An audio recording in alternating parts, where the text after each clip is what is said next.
another minute or so here. If you haven't got your coffee yet, go grab it.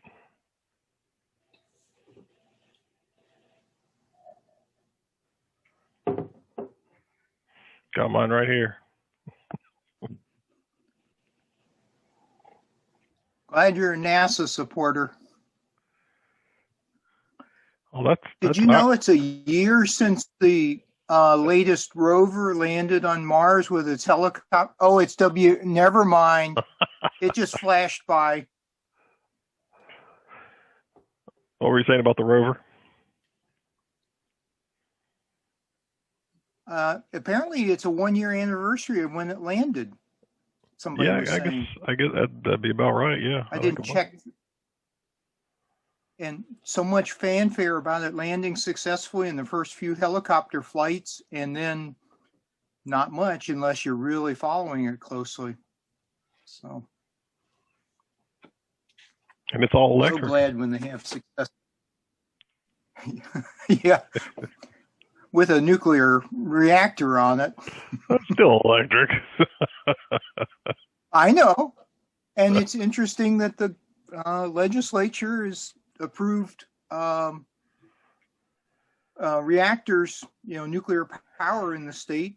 And the other thing is they could have improved it, maybe encouraging the drop-ins, changing out the guts of a coal-fired power plant to put small new modular reactors in. So once you boil the water, it's pretty much the same way we've been doing it for a long time. Yeah. Yesterday was also the anniversary of Cassius Clay beating Sonny Liston. Some of you are too young. If I say something, did anyone listen to the national EAA meeting? I should say EVA meeting earlier this week. I did, and it's interesting. Any summary highlights from that, Scott? Well, let me actually find my notes for it, and then I'll speak a little bit later. But they went over. Oh, they had this I can remember.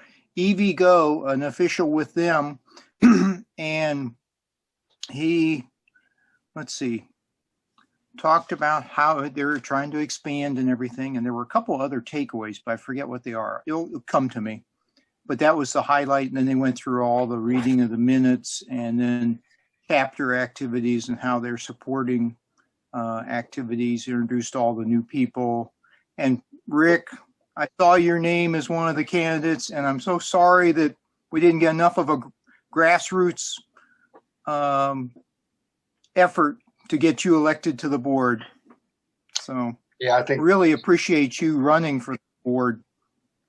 I think it was a foregone conclusion. Some of these chapters have 600 members, and I participated in the Drive Electric Columbus meeting Wednesday night, and they have like 300 people. So El Paso, Texas, actually elected 2 of those people because you had to vote for 3. You couldn't just vote for yourself. I had to vote for 2 other people. So it was kind of a foregone conclusion that the West Coast people were going to win. Yeah. I used to live north of El Paso. I have some data I was going to share today. We actually got some data that we've been waiting on from the Office of Energy, courtesy of Kelly Bragg and West Virginia Clean Cities. And it's the vehicle registration data for the state. So let me share that. I've got raw data, and then I've been trying to do some work with it. All right, so, this is the way it comes in. It kind of looks like this. Can everybody see my screen? Yes. Can you blow it up a little bit? Just 10 or 20%. Okay, that's. Yeah. So, it's kind of raw data. We've got zip code, we've got make, we've got fuel type, and it does distinguish between plug-in hybrids and electrics. The only thing that's a little bit of a pain is they to mask small data sets, they put in this range, so you don't actually have an actual number for some of these. So what I did is whenever I saw a range, I went with 1. So it's a conservative number on the low side. So the numbers that I'll show you here in a second they'll probably be a little bit higher, but it's the best we can do with the data that we've got. Slide down to 25705 and see if I'm the only one. 257. No, if you're in Huntington area, I think there's probably more than that. 705. Okay, right there. 705. I'm not even on it. Well, there's a 25705. Well, it's a plug-in hybrid. Yeah. One. That's a plug-in hybrid, but not a Bolt. Mm-hmm. And this is just data that was supplied to us from 2020 registration data. Well, this is 2016, Rick. That's why you're not here. Let's look at 2020. Just to see, 25705.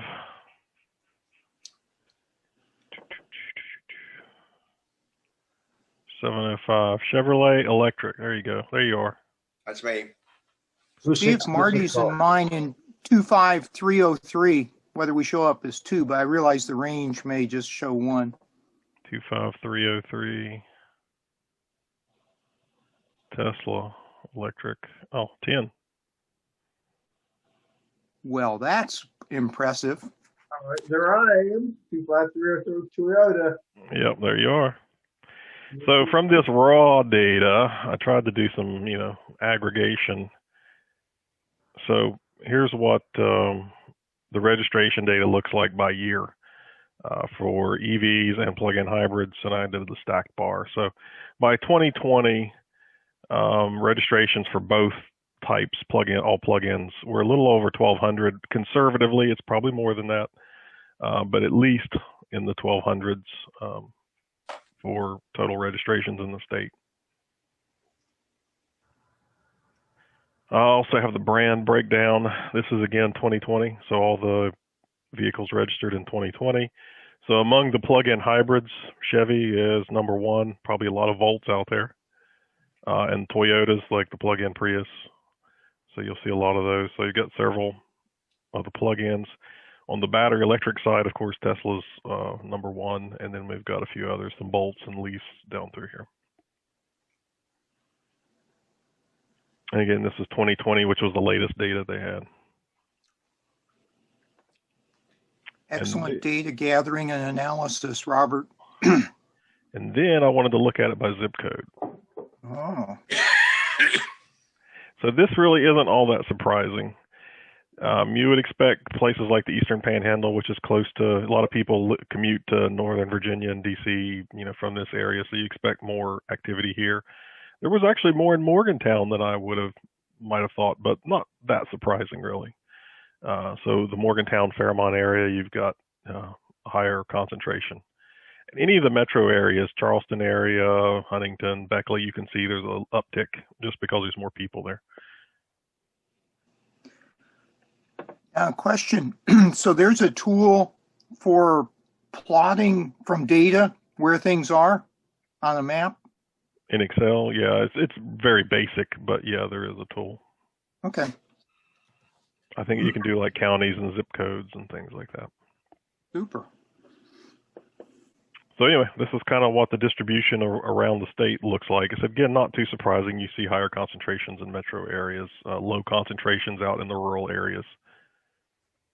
But actually, I was ironically able to use this just yesterday. I had a call from Leah Barber, who's the new, she took Autumn's place with Solar United Neighbors, and they're looking to do a solar co-op in the, Buchanan, Elkins vicinity.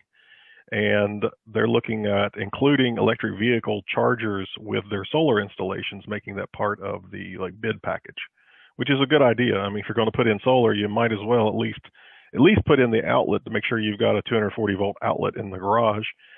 If not, going ahead and putting in an actual electric vehicle charger. So she was wanting to know the concentration of electric vehicle drivers in that area. So we were able to kind of look at some of this data and kind of see what's out there. So anyway, just sort of a quick update on some of this new data that we've got, and might be able to get 2021 data, hopefully not too far along this year.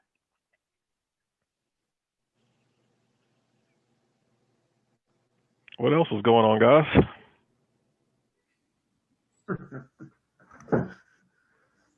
Did any of you see what's going on in Wisconsin about charging? No, I don't think I saw that. Yeah, but can't remember. Can I put up something? Sure.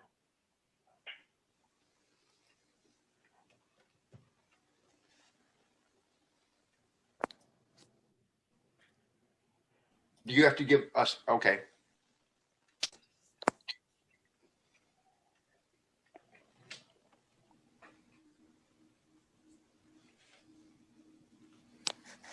They've got a 5-state consortium put together for charging.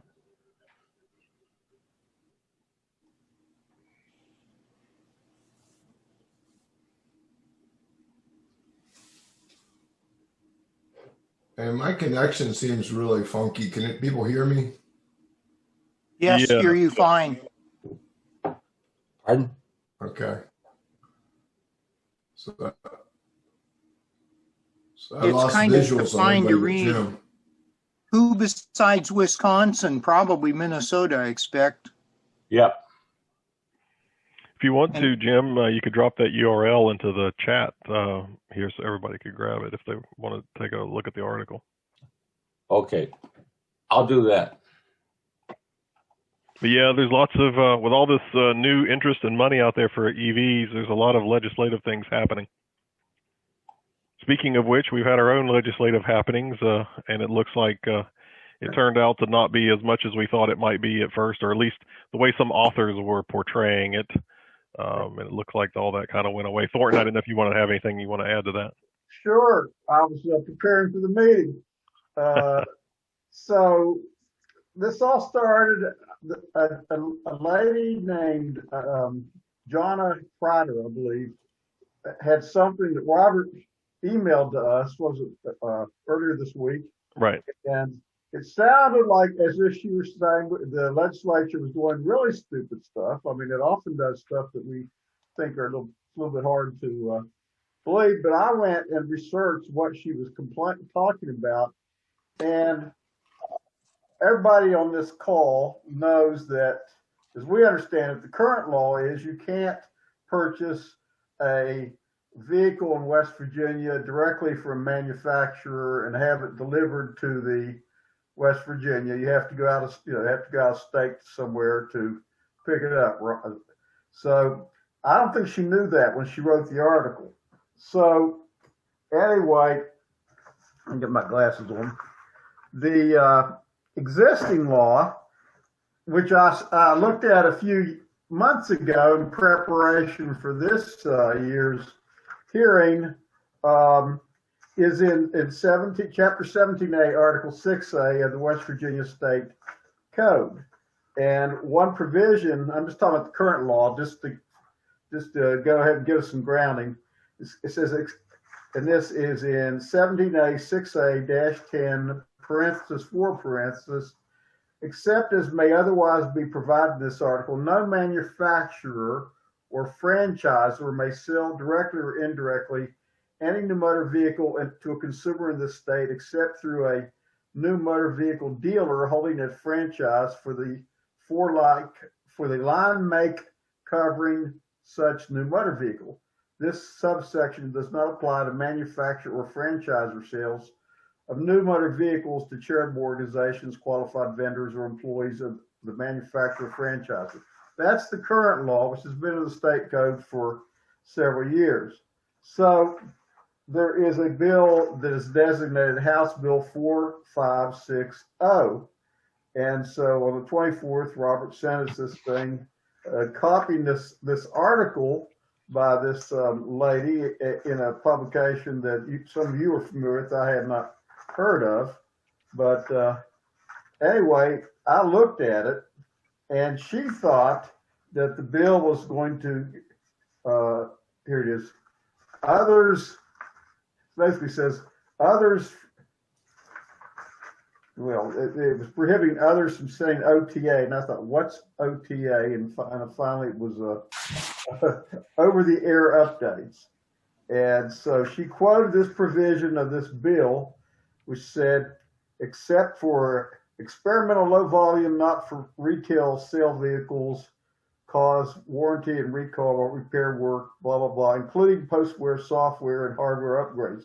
Well, what you have to do, she quoted this paragraph, kind of, shall we say, politely out, a little bit out of context.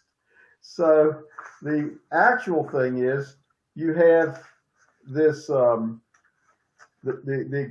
original bill said that, prohibits manufacturer of vehicles from doing such things. So on page 16 of the bill, you have a manufacturer or distributor may not do any of the following. And then you go and have to read past thousands of words till you get to this provision 6 pages later, which says, except for experimental low volume, not for retail sale vehicles, cause warranty and repair work to be performed by any entity other than a new motor vehicle dealer. And then the new language in the bill, including post-sale software and hardware upgrades or changes to vehicle function and features and accessories for new motor vehicles sold by a licensed new motor vehicle dealer, provided, however, this language should not include any post-sale software upgrades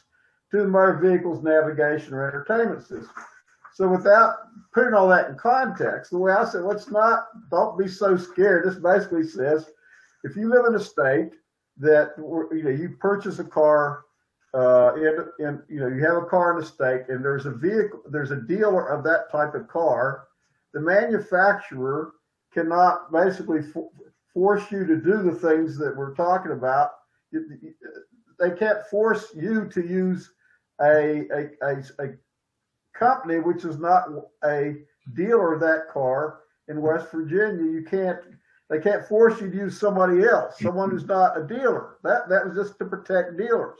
But it doesn't have anything to do with the situation if you don't have any such dealer in the state. So it wasn't preventing OTAs, over-the-air things. In the first place, basic rule of statutory construction. And I'm an attorney. Whenever you see, people get scared, try to scare you with what this will or won't do. The first thing is always read a bill in terms of does it in a way that will comply with the state and federal constitutions. And also don't read it in a way that makes it sound absolutely ridiculous. I mean, we do have absolutely ridiculous bills, but here it was basically to protect, the dealer. The worst thing I saw about the original version of that bill was it was going to prohibit people from having test drives, test drives of Teslas. And I said, well, why would you do that? That's not even a sale. That's more like advertising. It's promotion. So if Tesla wants to come in and let you drive some, was it over at the Yeager Airport they were going to do that? Yeah. And I said, that's not a sale. That's just letting you see what the vehicle will do. I mean, my gosh, we let people have test drives. Those of you, us in this group that have Teslas, we let other people test drive our Teslas. So I said, that's bonkers. So anyway, the good thing about all this is, for whatever reason, I don't know how much feedback the people in the committee got from members of our group or whether they had an attorney look it over, but we now have a much better bill, which is the committee substitute, all right?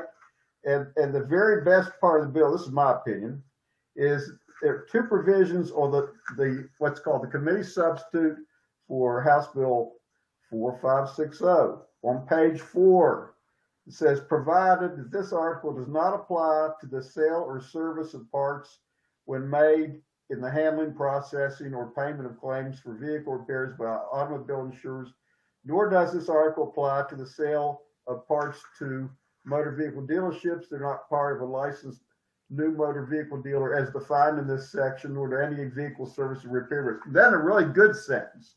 Provided, however, that this article does not apply to a manufacturer who is not a party to a dealer agreement with a new motor vehicle dealer. And the term new motor vehicle dealer means a person who holds a dealer agreement granted by a manufacturer distributor for the sale of its motor vehicles who is engaged in the business of purchasing, selling, leasing, exchanging, or dealing in new motor vehicles, service of said vehicles, warranty work, and sale of parts, who has an established place of business in this state and is licensed by the Division of Motor Vehicles. That's also the definition in the existing law. So what the way I read this is actually whether they intended or didn't intend it. Now Tesla can probably directly sell to people, can deliver the cars and everything. And then the "thou shalt not" provision that I quoted at the very beginning of this monologue, now it says, except as may otherwise be provided in this article, no manufacturer or franchisor may sell, lease, accept orders or reservation, and on and on and on. But it says, except as may otherwise be provided in this article. So reading those things together, it's my opinion that they've actually intentionally or unintentionally allowed Tesla to sell us directly. You know, I mean, that's a lot of you guys are probably unintentionally. Unintentionally. I don't care. Count it as a win. Yeah. And the other thing, they got rid of what I consider really goofy language.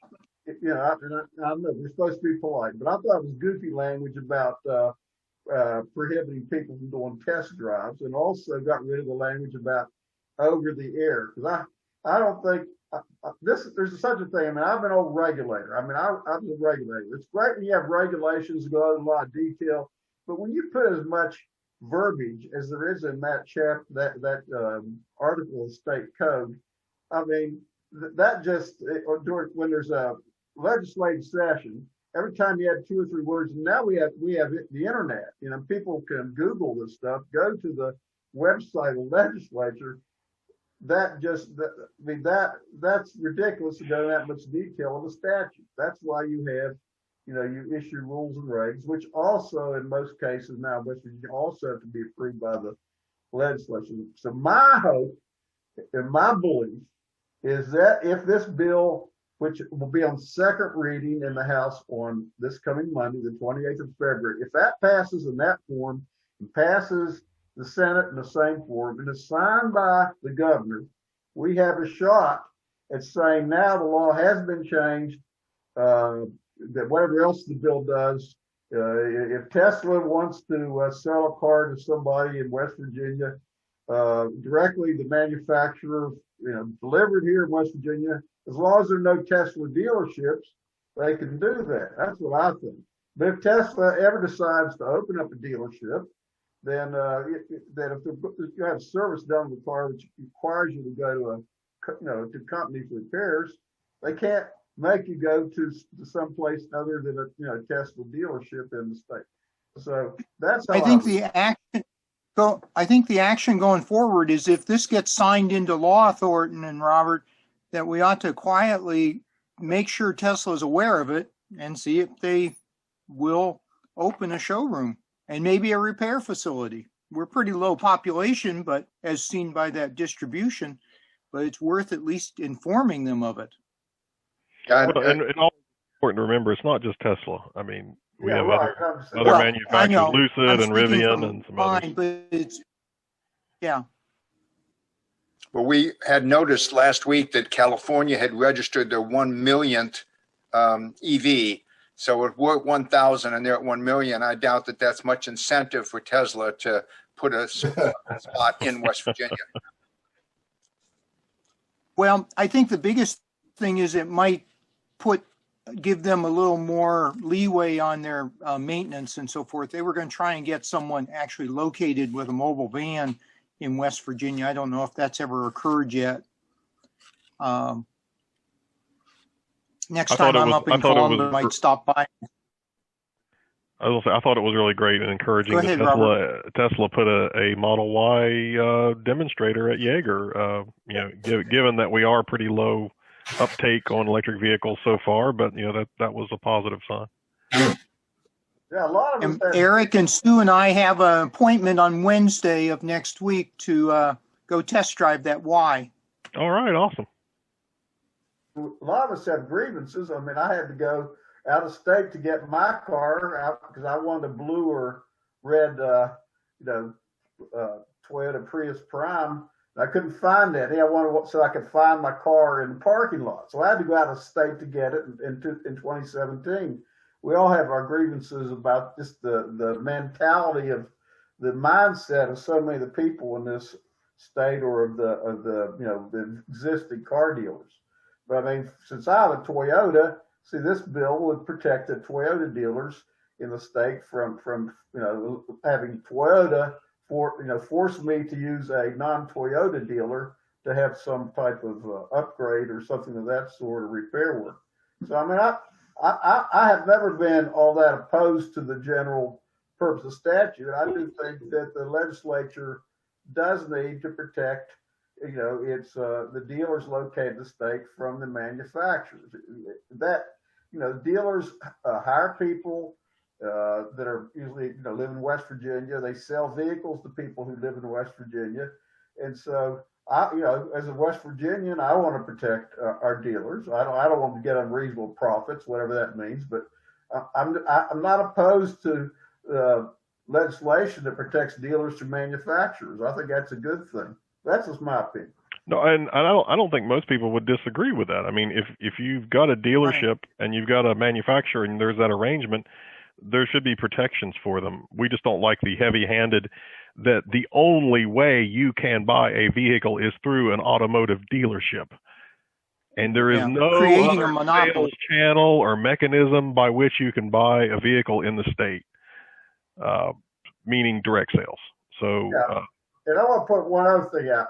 The fact that there is a U.S. Supreme Court case in 1978, and it's called Exxon Corporation versus Governor of the State of Maryland, where there was the legislature had passed a law prohibiting vertical integration of your petroleum industry, and Exxon had challenged it, and the U.S. Supreme Court upheld the Maryland.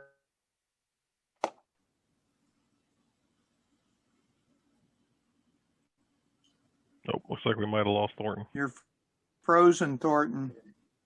At least in that case, if you look at the facts of that case, Exxon Corp, I mean, you can Google it, Exxon Corp v. Maryland, or Governor of the State of Maryland, that the way it was done by the legislature in Maryland with respect to the petroleum industry, that was not a violation of the Commerce Clause to the U.S. Constitution. So you have your opinion. Just be careful not to confuse your opinion with what's constitutional or what's unconstitutional. You can have terrible policy which is constitutional.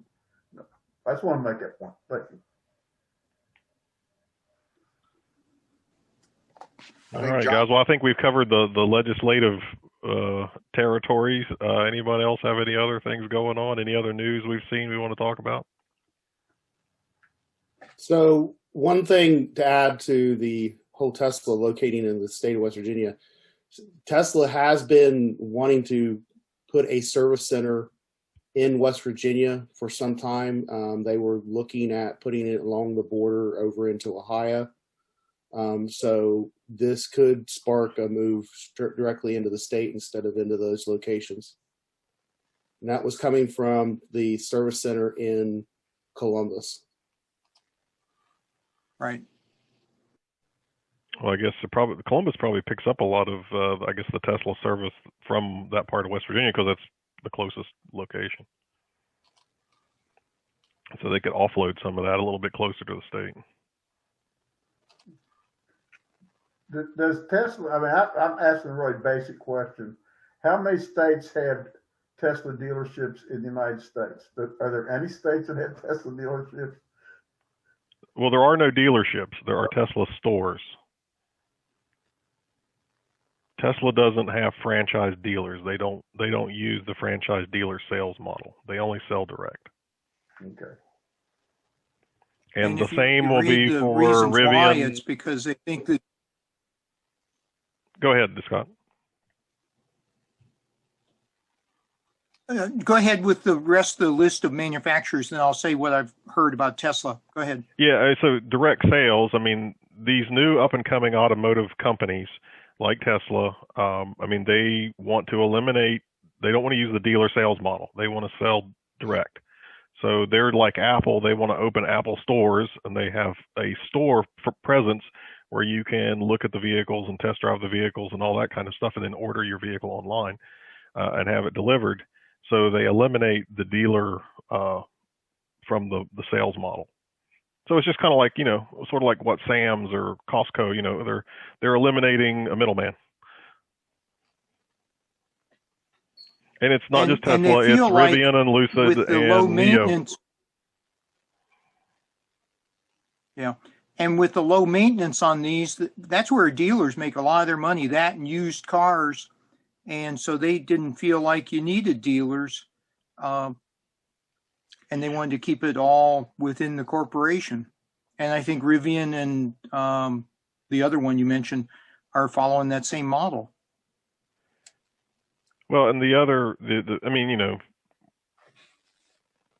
what we've seen from data and surveys that have taken place over the last few years, the legacy manufacturers that do sell electric vehicles through dealerships, the dealerships have been one of the problems. They don't want to sell electric vehicles. They want to move, you know, higher margin gas powered vehicles. So dealerships have been a problem. So there's a reason, you know, people want to kind of get around the dealerships. If you're not going to like promote electric vehicles and you're a Tesla that only sells electric vehicles, then, you know, I don't really want to work with a dealer that isn't, you know, playing from the same, isn't reading music from the same playbook that I am. Yeah.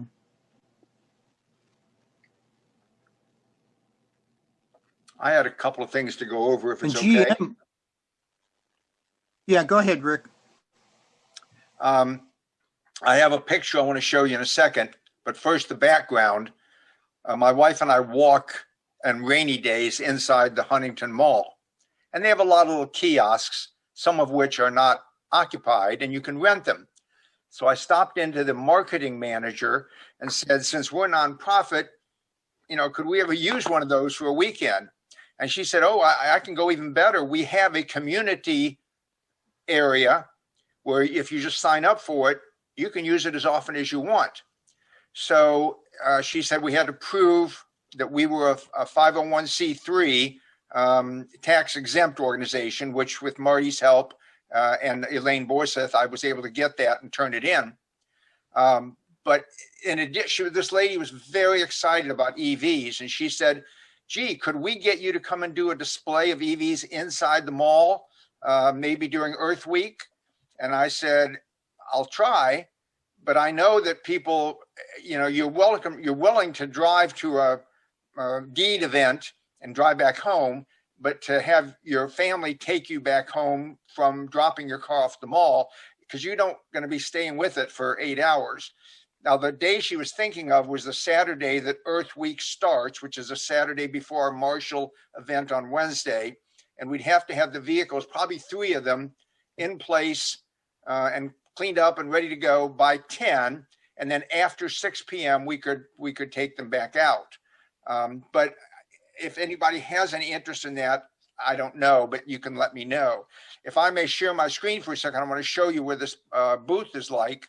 So I'm going to share screen and my whole screen, share and pull up this picture. Can everybody see that? Yes. Yeah, that's the community area. And there's 2 of these black areas to put posters on and some desks, and there's electricity in there. And it's down by Books A Million. I went in to talk to Books A Million manager yesterday and said, do you have any books on EVs? She said, well, no, we're getting some. And I looked up on Google and sure there's one you can buy from Books A Million. I said, well, when we do this event, if you would like to have one corner of this table to have some of your books on display, that would be great. And so she was also excited about that. And my wife and I were talking about what kind of signage do you have so people know this is where the Sears was down here before and it's closed. But you need some kind of signage, and this is too low to be seen from back here in the mall. So I was trying to devise something I could build to put a sign up, but my wife says you can't put WVEAA. Nobody knows that. It's got to say West Virginia. So I know we do have a sign, and we also have a canopy that's about 8 feet, I think, at the top, but then the sloping legs. Do you all think that that canopy would fit on top of this, just about 10 feet from here to here? Could we put that up on the top of that with our sign being up at the top? So there's two separate things I wanted to mention to you. I put in for the 12th of March for us to do this for 4 hours, maybe from 1 o'clock until 5 o'clock, and anyone's welcome to come.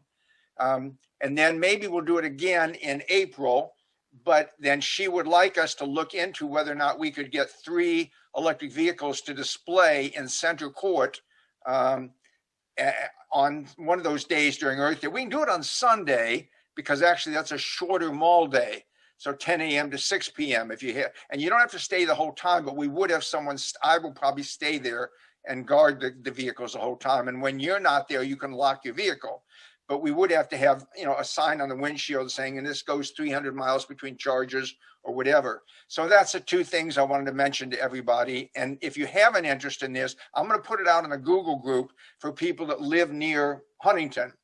But if any of you have any interest in this, just email me and I'll keep you on the loop for all the details. But the first time is scheduled at the current moment to be the 12th of March at 1 p.m. Okay, I'll stop sharing. I think that's great, Rick. That's great. Great work getting that set up. Yeah. Well, and I've emailed you that I could probably help. Yeah, I didn't have to talk her into it. She was very excited about it. She's actually wants to talk to us, the WVEAA, about putting electric vehicle chargers at the Huntington Mall. And she's already thinking ahead to where they'll put them, where the electricity is going to come from, and within walking distance of the food court. And I think I told you that Dixon Electric is thinking of putting in one at their location in Huntington, and they're putting in a Siemens 50 kilowatt DC charger. So they're not putting in a 24. And you may have seen that a local apartment complex, Roxalana Hills, is putting in a charger this spring here in Dunbar. A friend of mine lives up there. Speaking of upcoming events, the West Virginia Expo is coming up on March, I think it's 23rd and 24th. And I'm going to be down for that, doing a presentation with Kelly Bragg and Department of Transportation, Perry McCutcheon from DOT. So we're doing a presentation on electric vehicle charging at the state, and the state's going to probably give an update on where they are in that presentation, which unfortunately isn't a lot further along. But which day is yours? Which day? It'll be the 23rd at 1. And is it free to participants to come in, or do you have to pay $10 or something? Yes, it's free. It's free. Yeah, there is a registration site. Let me make sure. Let me see if I got this. WV Expo. I think it's .org. Nope. And you got to say what company you're with, but you can even put our organization name in or something like that. That's what I did. They're not really checking things. So I'm sorry, tell again, the March 23rd? Yeah, March 20. Yeah, here's the website. Yeah, so it's March 23rd and 24th. You can register on this site. It's wvexpo.com. I already registered. It was free.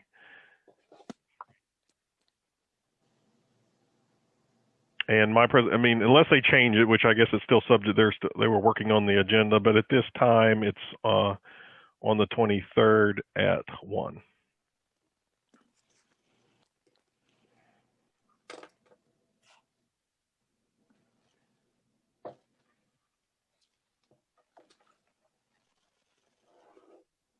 So unless the weather's really bad, which might happen in March, I plan to be down for that.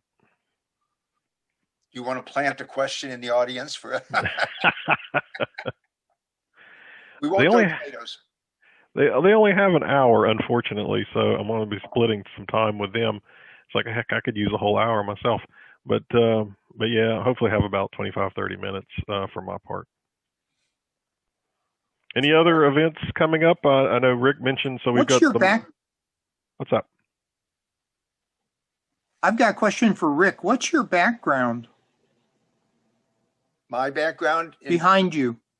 Oh, that's the Peabody Library in Baltimore, and the Johns Hopkins Surgical Group has their every other year meeting there. And my wife is a librarian, so she wanted to take pictures of the library from the end. She had to actually hold a Gutenberg Bible, which is very interesting because you don't wear gloves to wear that because they want the oil of your skin to get on the whatever it is, a vellum or parchment or something, but she had to wear white gloves to touch some of the other books that they had. So this is the Peabody Library. Cool. Wow. Okay. Yeah. Okay. So I know this isn't coming up till June, but the Mid-Ohio Valley Multicultural Festival is coming up the 17th of June through the 19th. And I've talked to Kelly in the past about this, and I need to let her know that they actually have event dates out now for this year. And I'm looking for some people with electric vehicles or plug-in hybrids to come to the event with me to show off your vehicles that weekend. So if anybody's interested in Parkersburg? Yes, it'll be at the Parkersburg City Park. I wonder if Kelly, when you contact Kelly, maybe she would want to use that as the time to kind of like loop in IBEW up there or something if they want to display alongside the vehicles or something. Good like idea. Maybe they could bring some charging equipment and show that kind of stuff. Yeah, and I have an actual Tesla charger, although the cover is not in great shape. It was not taken care of, and it was signed by Elon Musk when that I purchased. I didn't pay full price for it though, or exorbitant, thankfully. But yeah, it would. That wouldn't be a bad idea. Okay, and next time I talk, actually, I've got a call with Kelly next week sometime. I could also mention it to her to expect to hear from you, John. Okay, great. Thanks. I found out some sad news yesterday in that I'm looking at the Hyundai Ioniq 5, and one of the big selling points is vehicle to load. You can plug in and get the stuff out of the vehicle through the charging port. Well, I found out yesterday that device does not come with the car. You have to pay extra for that. It's like $350, and nowhere I've been looking at it for almost a year. I've never before seen that you had to pay separately from the price of the car to get the little device that plugs in that you then plug your electric devices into. And what was I think the load ratings on those were actually also not that high. No, 1,600 watts. 1,600 watts. Okay. Yeah, so just a little bit more than a single regular 120 volt. And the car does not have to be running like it does for the 110 volt plug that's in the back seat.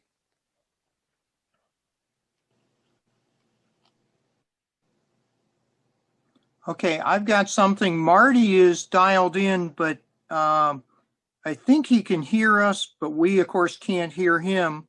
But he said there's a Charleston ceremony to turn on the Evse and the Shanklin parking garages coming up. There's no date set, but there's been some emails coming around I've seen. So everybody watch for that.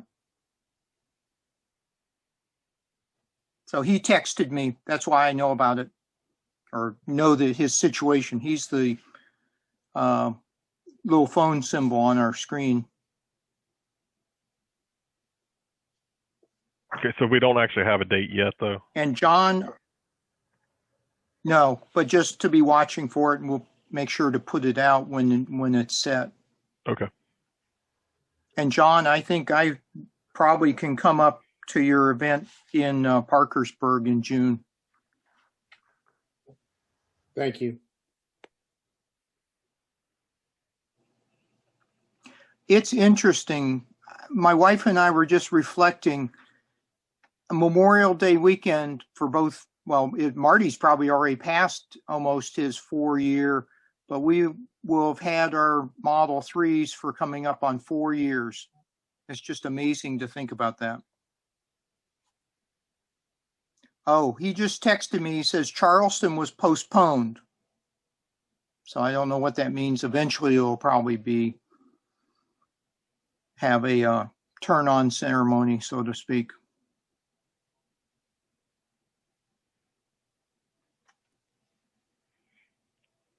Do we have anyone in the Fairmont area? I didn't know if anyone had seen the new supercharger that was going in up there and what the status was. I don't think Next Saturday is Marty's supercharger event down in Princeton at noon on Saturday. That's right. Yeah, March the 5th. Hopefully the weather cooperates. That's one nice thing about being inside the mall. The weather will be perfect. There's seats to sit down. It's going to be a great venue. And I hope that we can get a couple people. If we're only going to be open for 4 hours, come for 2, head out. I'll buy you lunch at the food court, not expensive. And then if we might want to do this a couple times, and she even said, if we wanted to do this like once every 6 months, we could. I will print up handouts. And if anybody has a handout they want to suggest we use, just email it to me. But I'm hoping that if I don't get anybody else to help, I'll do the first one by myself, but then we probably won't do any more. Robert, the Supercharger app shows that it's under construction. The charger in Fairmont. Yeah, I knew it was under construction. I didn't know if it was how close it was.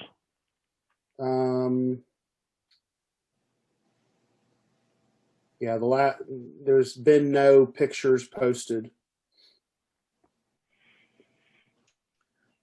I've got a question via text from Marty. Who's going to the Princeton Supercharger event on March 5th, Saturday at noon? I'm going to try to get there. I can't get there in my car. Scott and John. And it looks like John is. I will try, but I can't commit yet. Sure. And I think Marty's hearing all this. And he asked, do you know how to turn on my microphone for this call?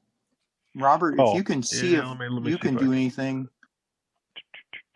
Well, yeah, I can unmute. If it's just a mute problem, I can unmute him. Try that. There Marty, he is. Hey, Marty, start talking. Hey, it's been interesting listening to you guys for 45 minutes and not being able to say anything. You didn't want to see us anyway.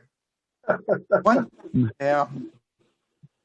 So you must be not at your house. I'm in Texas. Yeah. I was wondering if anybody was thinking of going down to the legislature on Monday to listen to see if the bill gets revised in the floor second reading. And if someone could, Scott, chat with our neighbor, Doug Scaff, and ask him what the hell's going on with this bill, because he's one of the sponsors. Anyway, that's the main questions I had, and I guess I'll see folks in Princeton on the 5th. I don't know if that's on the way back to West Virginia or if I'm going to make it to Charleston first. Well, Marty, I'll be monitoring it from my desktop computer in South Charleston, and if I see, once we get past second reading, I'll send out an email to the WVEAA group. Well, that's great. Is that a real-time monitoring, or do you just see the legislation posted to the website? Is there a YouTube channel or something where we can actually watch what the proceeding on Monday? You might be able to. I don't know. It's just that you're getting near to the rush, to the crossover day, what's called crossover day. That all the legislation that originates in one house has to get over to the other house by X day in the session, and vice versa. So they try to pass a whole bunch of stuff. I'm not sure what day that is. And sometimes it's 10 days before the end of the session.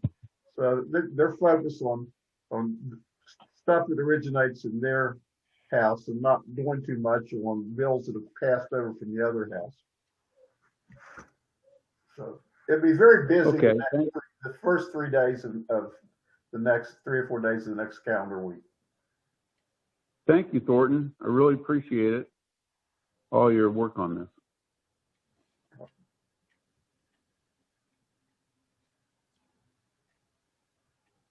Anything else, Marty? So you said that the Charleston charger has been delayed? Yeah, it was. It's ready to go. I asked them to turn it on, and they said no. They want to wait till the mayor wants this big press conference. There'll be somebody there from Chip Pickering's office. They're going to have half the city council is going to be there. They're making a really big deal about turning on these two level 2 chargers there in the Shanklin garage. Just a huge deal out of it. There's going to be somebody there from the Sierra Club. It's crazy. Tell them to do it on March 22nd when I'm down, because I want to park there and charge while I go over and get some pies and pints. Well, let's hope they have it turned on well before then, but who knows? Remember, for those of you who do not live within a few miles of Charleston, Charleston now has its city elections on the same dates as the primary and general election for the state and federal elections. So you've got the mayor as a primary opponent, doesn't have a general election, but all these members of the council that are running for re-election, I think it's a photo op. I mean, I don't wish to sound a little bit cynical, but it's possible they want to have a lot of face time. So we have to deal with that aspect. I understand. They'll definitely do it before the primary election, which is what date, Thornton? It's early in May. May, okay. Yeah. Well, it's really been fun listening to everybody. Without seeing beautiful faces. One thing I'll say, Susan, I asked Susan and she said that the legislature is broadcast on West Virginia Public Broadcasting on one of their channels from 11 to 2, Monday through Friday. On some days, it's not every Monday, it's not every day, weekdays, on 33.2.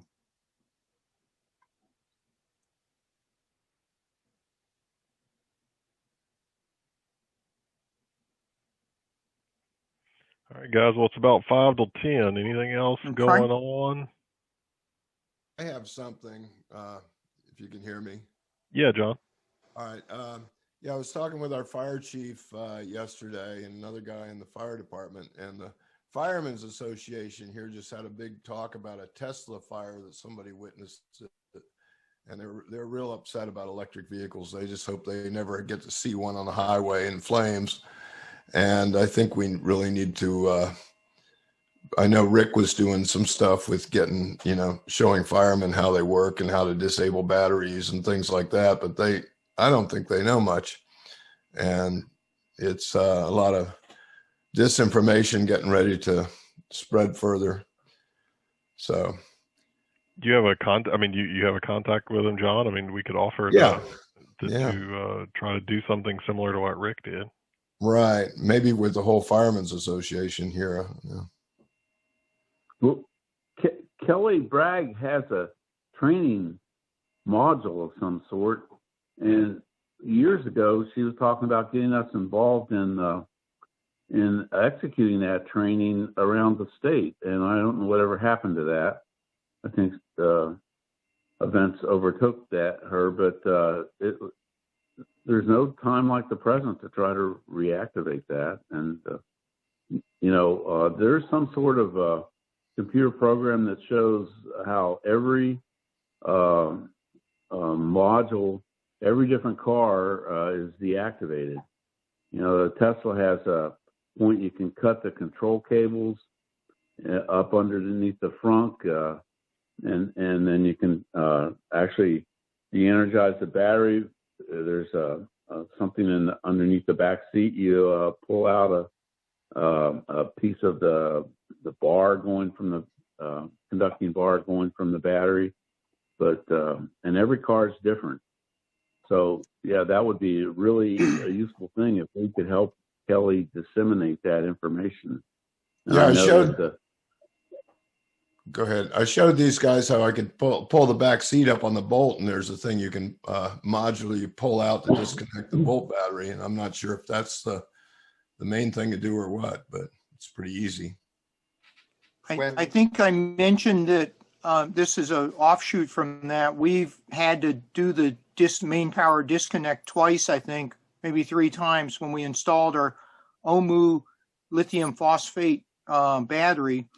12-volt battery, and then Tesla does some updates, and then you start it. This car thinks the battery's going bad, but it's not, and we've had to reset it twice by just disconnecting the 12-volt. And you want to, of course, do the main power disconnect as well before that. So we've gone through the OMU procedure, I think, twice. Most recently, a week ago or so, en route to Wisconsin. Because the one thing is, it was not preconditioning the battery before we get to a supercharger, taking the charging times up substantially. So we were doing it when it was kind of cold under a gas station awning, and then it worked fine. And it's still not giving any error messages now, but maybe on the next update it might. Okay, We'll see. OMU's working on the problem, they tell us. I'll try to mention to Kelly about or ask her about the Firemen's Association and then the training module that she's gotten, if there's been any movement on that and what could be done. I'll try to take a note for that. When Scott and Marianne and I talked to the fire people at the academy here, they were taking pictures to put in an iPad, which every first responder unit has, and they can go in there and find the type of vehicle that they're coming across.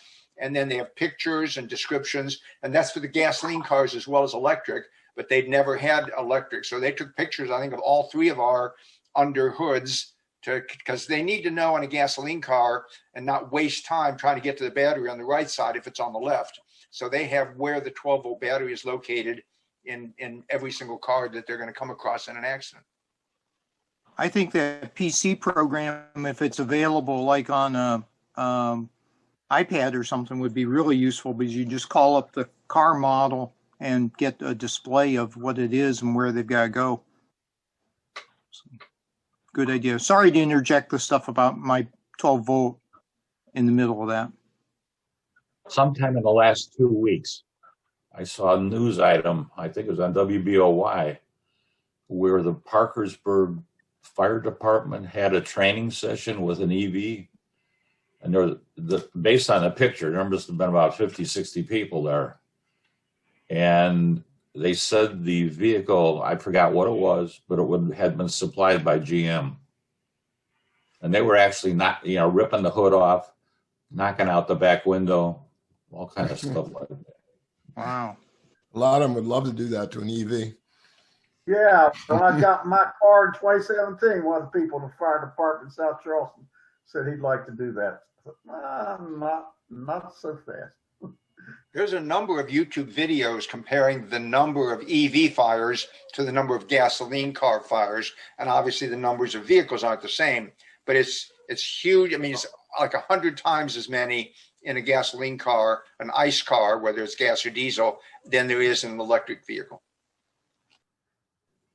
Love to see that statistic rated by, proportionally, and know whether, how common they are for if they were both the same number of vehicles. Yeah. One of my favorite articles I always like to pull up is this article on Jalopnik.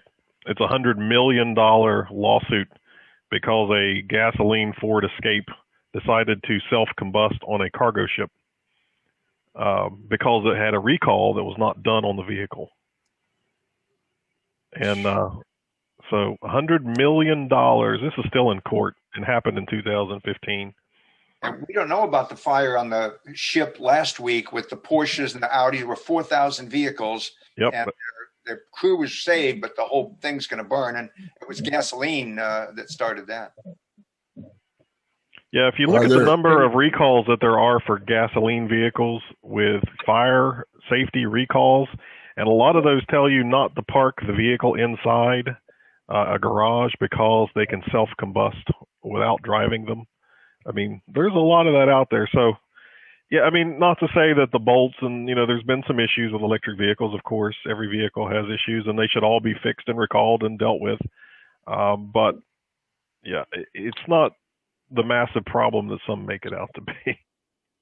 And Guys, generally, this is Marty, I'm going to sign out. I'll see you. All right, Marty. Marty, safe travels back here. Thank you. See you Saturday. Okay. Take her easy. I missed the beginning, but Rick, did you get a new battery? No, they promised it would be here Wednesday. That's my fourth promise, and I've gotten no call yet. So hopefully, they were going to call me when it got in, but they're definitely going to call me, obviously, they said they would let me be there for the uncrating, but I can't be in the room at all when they're doing the replacement because of insurance regulations. So hopefully it'll be within the next 2 weeks. Well, they let one guy film it all. I forgot what YouTube channel, but there's a really good video anyway of the whole replacement process online. I just can't remember. Yeah, that's from the Weber Auto where I went out to do the course with John Kelly. Did you? Uh-huh. Yeah, that's not the one I meant. I took a bolt battery out myself. Wow. 1,500 volt gloves I have to wear. Wow. All right, guys. A few minutes after 10. I won't keep you too long. Any last minute things before we go? Just thanks for a great conversation, Robert. Thanks for organizing these and running them. Yeah, thanks, Marty. Yeah. All right, guys. So same bat channel, same bat time next month. See you later.